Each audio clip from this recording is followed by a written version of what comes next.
बच्चों नमस्कार, मैं विश्वनाथ भारती। आज जो है 9th क्लास में जो है यह भारत का भौगोलिक स्वरूप के विषय में आज हम लोग को पढ़ना है। इसमें जो है हम लोग जानते हैं कि भारत जो है एक विशाल देश है और भारत जो है अनेकों आस्थलाकृतियों से बना हुआ है। कहीं पर हम लोग देखते हैं क्या कि कहीं पर पहाड़ है, कहीं पर पठार है, कहीं पर नदी है, कहीं पर मरुस्थल है। इन सभी चीजों से मिलकर ही हमारा भारत जो है बना हुआ है। लेकिन आज जो है हम लोग पढ़ेंगे जैसा कि इसके भूभाग के विषय में कि यह एक मैदानी क्षेत्र है, यह बात तो सही है, लेकिन मैं विशाल मैदान होने के साथ साथ इसके साथ में जो है कुछ ऐसे क्षेत्र जो हैं जहां पर पर्वतीय क्षेत्र हैं और पर्वतीय क्षेत्र में भी ढलानों और घाटियों में जो है लोग निवास करते हैं। हमारे देश में हर प्रकार की आस्थलाकृति पाई जाती है। जैसे इसके पहले हमने बताया कि पर्वत है, मैदान है, मरुस्थल है, पठार है, यह सब होते हैं, लेकिन इनके आकार प्रकार बनावट में भी जो है कुछ अंतर पाए जाते हैं। जैसे इसमें है कि यहाँ पर विभिन्न प्रकार के शैलें पाई जाती है, शैले पत्थर पहाड़ वगैरह भी कहते हैं, जिनमें से कुछ संगमरमर की कठोर पत्थर भी होती है, जिसका प्रयोग जो है आजकल हम लोग देखते हैं कि अभी वर्तमान में जो है संगमरमर पत्थर बड़ा कीमती पत्थर होता है और उसी के निर्माण से ताजमहल बना हुआ है। इसके बाद जो है सलखड़ी का भी पत्थर मुलायम होता है, जिसका प्रयोग जो है टेलकम पाउडर वगैरह बनाने में होता है। यह सब बात जो है हम लोग देखते हैं। इसके बाद भी हम लोग देखेंगे कि यहाँ भारत में जो है अनेकों प्रकार की मृदाएं पाई जाती है। जो मृदा मिट्टी को कहते हैं वह जो है बहुत उपजाऊ है और इसी में जो है सभी जो फसल का प्रोडक्शन या उत्पादन होता है। और यहाँ पर अनेकों धर्म, संप्रदाय, भाषा के लोग पाए जाते हैं, जिसके कारण भारत को विविधताओं का देश भी कहा जाता है। इसमें अनेकों प्रकार के धर्म लंबी भी पाए जाएंगे। भारत एक विशाल भूभाग है। इसका निर्माण विभिन्न भूगर्भीय कालों के दौरान हुआ, जिसने इसमें देखें कि ऊंचा वचों का प्रभावित किया। भूगर्भीय निर्माण के अतिरिक्त जो है इसमें प्रकृति जैसे अपक्षय हो गया, अपर्दन जिसको कटाव वगैरह से इसका हम लोग कहते हैं नीचेपन, वर्तमान ऊंचाई का निर्माण हुआ। कुछ प्रमाण पर आधारित सिद्धांत की सहायता से भी जो है भूगर्भ में इस भौतिक आस्थलाकृति का निर्माण भी किया गया है, जिसका व्याख्या जो हम बाद में करेंगे। जैसे प्लेटों की गति के कारण प्लेटों के अंदर ऊपर की ओर स्थित महाद्वीप शैलों में विभिन्न दबाव उत्पन्न हुआ और जिसके परिणाम स्वरूप इसमें बलन पैदा हुआ, हंसीकरण हुआ, ज्वालामुखी हुआ, जिसके कारण जो है यह पत्थर का निर्माण हुआ, यह पहाड़ का निर्माण हुआ। इसके बाद जो है इसको जो है भारत के आस्थलाकृति जो हम लोग 3 भूभागों में, वर्गों में जो विभाजित करते हैं, इसमें कुछ है जैसे प्लेटों एक दूसरे करीब आती है और अभिसारी परिक्रमा, या उसमें जो है कुछ ऐसे भी चीज परिक्रमा जैसे निर्माण करते हैं। जैसे कुछ प्लेट एक दूसरे से दूर हो जाते हैं, अपने सीमा का निर्माण करेंगे लेकिन एक दूसरे से हो जाते हैं, दूर हो जाएंगे। प्लेट दूसरे करीब जब आते हैं तो वे टकरा करके टूट जाते हैं, टूटते हैं, अनेकों भाग में टूट जाते हैं। एक प्लेट फिसल करके दूसरी प्लेट के नीचे जा सकता है, कभी कभी एक दूसरे के साथ क्षैतिज दिशा में या इसके ऊपर नीचे भी चल जाते हैं। इससे होता क्या है कि रूपांतरण का परिसीमा का निर्माण होता है और इन प्लेटों में लाखों वर्षों से हो रही गति के कारण जो है महाद्वीप की स्थिति आकार में परिवर्तन आया और भारत की वर्तमान आस्थलाकृति का जो विकास हुआ यह इससे गति भी प्रभावित हुआ। सबसे प्राचीन भूभाग भारत में हम लोग गोंडवाना क्षेत्र को मानते हैं, जो यह एक गोंडवाना क्षेत्र भी है और गोंडवाना भूमि का एक हिस्सा भी है। गोंडवाना भूभाग के विशाल क्षेत्र में जो है भारत, ऑस्ट्रेलिया, दक्षिण अमेरिका, अटलांटिक सभी क्षेत्र उसमें पाए जाते हैं।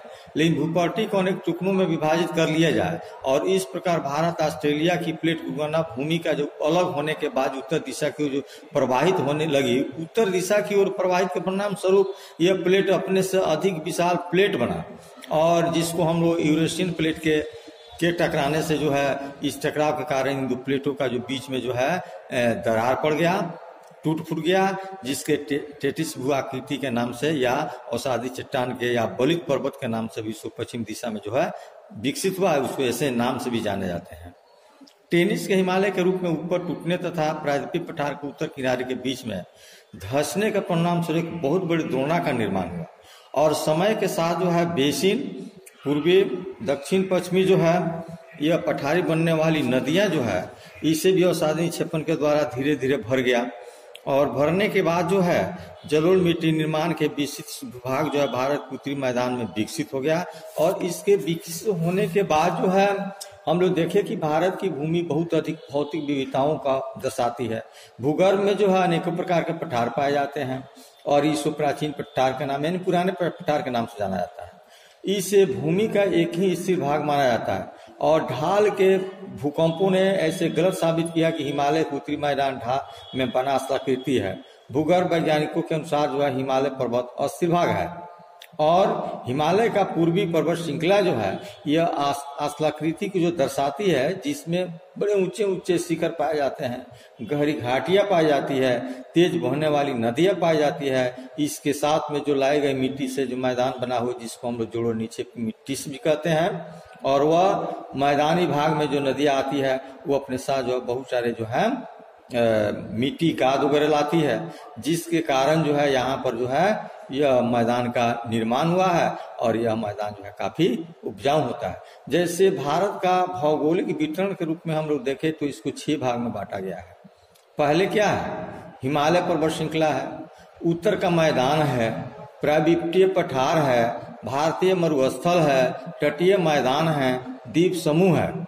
अब जो है हम एक एक करके जो है इसके विषय में बता रहे हैं। जैसे पहले जो है हिमालय पर्वत जो है यह कैसे बना, इसके भूगर्भ में क्या है, यह कितने किलोमीटर लंबा है, यह इसका क्षेत्रफल क्या है, इसके विषय में जो है हम इससे कौन कौन सी नदियां जो निकलती है यह सब हम बता रहे हैं। भारत के उत्तरी सीमा पर विस्तृत हिमालय जो भूगर्भ रूप से जुआ एवं बनावट के दृष्टिकोण से बलित पर्वत उसको कहा जाता है और उसको हम लोग मुर्दार पर्वत भी कहते हैं, अंग्रेजी में उसको फोल्ड माउंटेन कहेंगे। ये पर्वत श्रृंखला जो है पश्चिम से पूर्व दिशा में सिंधु से लेकर के ब्रह्मपुत्र नदी तक फैला हुआ है और इसका हिमालय जो है विश्व की सबसे ऊंची पर्वत श्रेणी भी है और यह असम में अवरोध से जो है यह एक 2400 किलोमीटर की लंबाई में फैला हुआ है और इसका आकार प्रकार जो है अर्धवृत्त का होता है। इसकी चौड़ाई कश्मीर में लगभग जो है near about 400 kilometre, Arunachal Pradesh में जो है 150 किलोमीटर है। यानी इसकी लंबाई चौड़ाई जो है ना यह देखने के बाद जो है ऐसे मालूम होता है कि इसका एरिया जो है बहुत लंबा चौड़ा है। भारत का अपेक्षा पूर्वी भाग ऊंचाई से अधिक विविधता पाई जाती है और पूरे देशांतरीय विस्तार के साथ हिमालय को 3 भागों में बांट देती है। पहला है श्रृंखला के बीच में बहुत अधिक संख्या में घाटी पाई जाती है। इसमें हिमालय पहाड़ में सबसे भाग में उत्तर भाग में जो है यह आंतरिक हिमालय जिसको कहते हैं या इसको हम लोग हिमाद्री भी कहते हैं, क्योंकि वहीं से जो अधिकांश नदियां निकलती है, बर्फ की बढ़ने से नदियां निकलती है और वह नदियां जो अपने साथ जो है काफी मात्रा में पानी लाती है जिसके कारण उत्तर भारत की नदियों में सालों भर पानी बना रहता है। और यह जो है 600 मीटर की ऊंचाई वाले सर्वाधिक ऊंचे शिखर है। इसमें हिमालय के भी बहुत शिखर पाए जाते हैं। जैसे कुछ भारत नहीं बल्कि चाइना और नेपाल के सीमा पर जो है जिसको माउंट एवरेस्ट के नाम जानते हैं, यह ऑलरेडी नेपाल में ही पड़ता है जिसके 8848 मीटर ऊंचाई पाया जाता है। दूसरा उसका जो शिखर है जिसको कंचनजंगा या जिसको केटू के नाम से जानते हैं, यह जो है यह भारत में ऑलरेडी भारत में पड़ता है और इसकी ऊंचाई जो है 85 से 98 किलोमीटर के लगभग है। और बात रही यहाँ पर कि हिमालय से बहुत से नदियां भी निकलती है जिसको हिमाद्री के नाम से जानते हैं और यह हिमाद्री के दक्षिण में स्थित श्रृंखला सबसे अधिक असम जो है यह हिमाचल या हिमालय के नाम से जिसको जाना जाता है, यह श्रृंखलाओं का निर्माण करता है और यहाँ पर संपीड़न और पटुआ शैल से बना हुआ है। इसकी ऊंचाई जो है 3700 मीटर का लगभग है और 45 मीटर के बीच में पाए जाते हैं। चौड़ाई 50 किलोमीटर का लगभग है और जबकि उसके बीच में एक पीर पंजाल श्रृंखला जो है सबसे लंबी है और यह श्रृंखला जो है धौलाधर महाभारत श्रृंखला के नाम से महत्वपूर्ण उसको माना जाता है। कश्मीर की घाटी भी है, हिमाचल प्रदेश के कांगड़ा कुल्लू घाटी भी है, यह सब इसी क्षेत्र में पाए जाते हैं। और इसके बाद जो है यह बात रही हमारे हिमालय पर्वत की दूसरा जो है इसमें बहुत प्रायद्वीपीय पठार है, जिसको हम लोग क्या कहते हैं कि एक मेज की आकृति वाला स्थल है जो पुराने क्रिस्टलीय गैन्य और रूपांतरित शैलों से बना होता है। यह गोंडवाना की भूमि की टूटने अफवाह के कारण बना हुआ है और यही कारण है कि प्राचीन भूभाग का एक हिस्सा है। इस पठारी भाग में चौड़ी छिछली घाटी भी पाई जाती है जिसको हम लोग गोलाकार पहाड़िया के नाम से जानते हैं। और मध्य में इसका जो है उच्च भूमि, जिसको यह दक्कन का पठार भी कहा जाता है, जो नर्मदा नदी के उत्तर में स्थित है। और यह जो है मालवा के पठार के अधिकतर भागों में फैला हुआ है, उसे मध्य भूमि के नाम से भी जाना जाता है। और इसमें जो है इसका पश्चिम में धीरे धीरे राजस्थान के बलुई तथा पथले मरुस्थल से भी मिल जाता है। और इस क्षेत्र में जो है नदियां जो है, जैसे बहुत सारी नदी हैं, जैसे नदी है चंबल है, सिंध है, बेतवा है, केन है, यह सब जो है पश्चिम से उत्तर पूर्व दिशा में बहती है। यह क्षेत्र जो है ढालनुमा है और इससे अनेकों प्रकार की नदियां जो निकलती है, यह अपने साथ जो गाद वगैरह लाती है, इसी गाद के द्वारा जो है यह मैदान का निर्माण हुआ है। इसके बाद में हम लोग देखेंगे क्या कि इसमें भारत की इसके उत्तर में कुछ मैदानी क्षेत्र भी पाए जाते हैं। उत्तरी मैदानी 3 प्रमुख नदियों प्रणाली में सिंधु, गंगा, ब्रह्मपुत्र की सहायक नदी है। और ये इसमें सबसे मेन नदी जो है, मुख्य नदी जो है, वह नदी हमारा गंगा है। और मैदान जो है जैसे जलोढ़ मृदा से बना हुआ है, जलोढ़ मृदा से यानी जल के द्वारा लाई गई मृदा से बना हुआ है, मिट्टी से बना हुआ है, जिसको बनने में लाखों वर्ष लग गए। और यह हिमालय के गिरिपद में स्थित है, जिसको हम लोग द्रोणी बेसिन के नाम से जानते हैं। और यह निक्षेपण से यानी मिट्टी के बिछाव से बना हुआ है और यह मैदान का निर्माण हुआ है। इसका विस्तार जो है लगभग 7 लाख वर्ग किलोमीटर के क्षेत्रफल पर है। यह वर्तमान में जो है 2400 वर्ग किलोमीटर क्षेत्र में इसकी लंबाई है। और उत्तरी मैदान के मोटे तौर पर जो है हम लोग देखेंगे क्या कि उप वर्गों में विभाजित किया गया है। और मैदान के पश्चिमी भाग में पंजाब का मैदान कहा जाता है, जिसे सिंधु नदी के किनारे है। इसके सहायक नदी द्वारा इस मैदान का निर्माण हुआ है और इसके ठीक बगल में पाकिस्तान का भाग पड़ता है। और सिंधु जो है इसकी सहायक नदियां भी है, झेलम है, चेनाब है, रावी है, ब्यास है, सतलुज है, बहुत सारी नदियां हैं जो नदियां जो है हिमालय पहाड़ से ही निकलती है। गंगा का मैदान का विस्तार जो है यह तीस्ता नदियों के बीच में है, तीस्ता और घग्गर नदी के बीच में है। यह भारत के राज्यों में जैसे हरियाणा हो गया, दिल्ली हो गया, उत्तर प्रदेश, बिहार, झारखंड, यह सब पश्चिमी बंगाल में जो फैला हुआ है, यह ब्रह्मपुत्र का मैदान है और इसके पश्चिम में विशेषकर असम स्थित है। तो यह रहा हमारे भारत की भौगोलिक क्षेत्रफल का।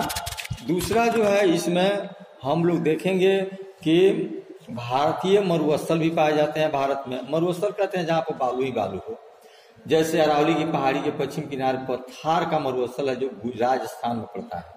यह बालू के टीबू से ढका एक तरंगिक मैदान है और इस क्षेत्र में प्रति वर्ष जो है 150 मिलीमीटर से कम वर्षा होती है, यानी वहां पर वर्षा समझा कि ना मात्रा होती है। 150 मिलीमीटर का मतलब कि ना मात्रा की वर्षा होती है। और इस शुष्क जलवायु वाले क्षेत्र में वनस्पति बहुत पाए जाते हैं।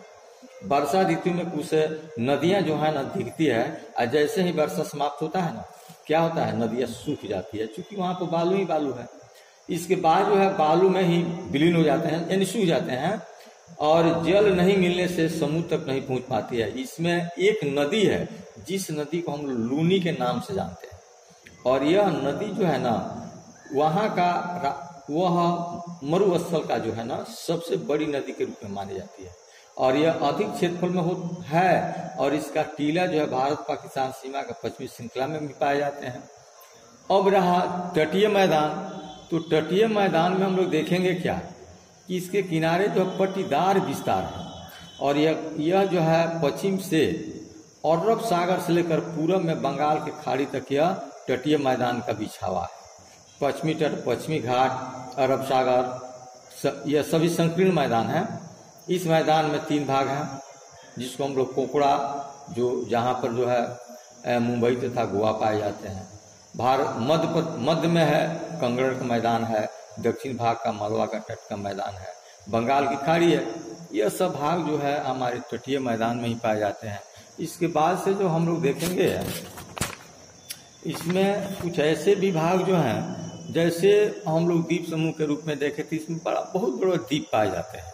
जैसे केरल के मालवा तट के पास लक्षद्वीप है और इसका छोटा प्रवाल जो है द्वीपों से बना है और इसके लाकाद्वीप, मिनिकॉय, एमी नदी नाम से जाना जाता है। यह 1973 में इनका नाम जो है लक्षद्वीप रखा गया था और यह मात्र 32 वर्ग किलोमीटर में है फैला हुआ है। यह बहुत छोटा है। कावारत्ती द्वीप संरक्षण प्रशासनिक जो मुख्यालय है वहाँ का, यानी कावारत्ती में वहाँ ये राजधानी है। वहाँ इसका द्वीप जो है पादप जंतु के बहुत से प्रकार के पाए जाते हैं। पिस्टल द्वीप जो मनुष्य का जो है निवासी स्थल भी है और यहाँ पर एक बहुत बड़ा अभ्यारण्य भी पाया जाता है जहाँ पर जंगली जीव हो गया या तुम्हारे पशु पक्षी हो गए, बहुत सारे उसमें पाले जाते हैं। तो यह सब रहा हमारे भारतीय का प्रायद्वीपीय का पठारी भाग में। और इसमें जो है हम लोग देखेंगे क्या कि यह पाठ जो है हमने जो बताया, यह पाठ बहुत ही इम्पोर्टेंट है, इसको पढ़ना भी है। और बच्चों इसके अंत में जो है कुछ प्रश्न भी दिए गए हैं और उस प्रश्न को जो है बनाना है, फेयर कॉपी में बनाना है और बना करके उसे लाना है। जैसे ही स्कूल खुलेगा उस कॉपी को चेक की जाएगी। धन्यवाद।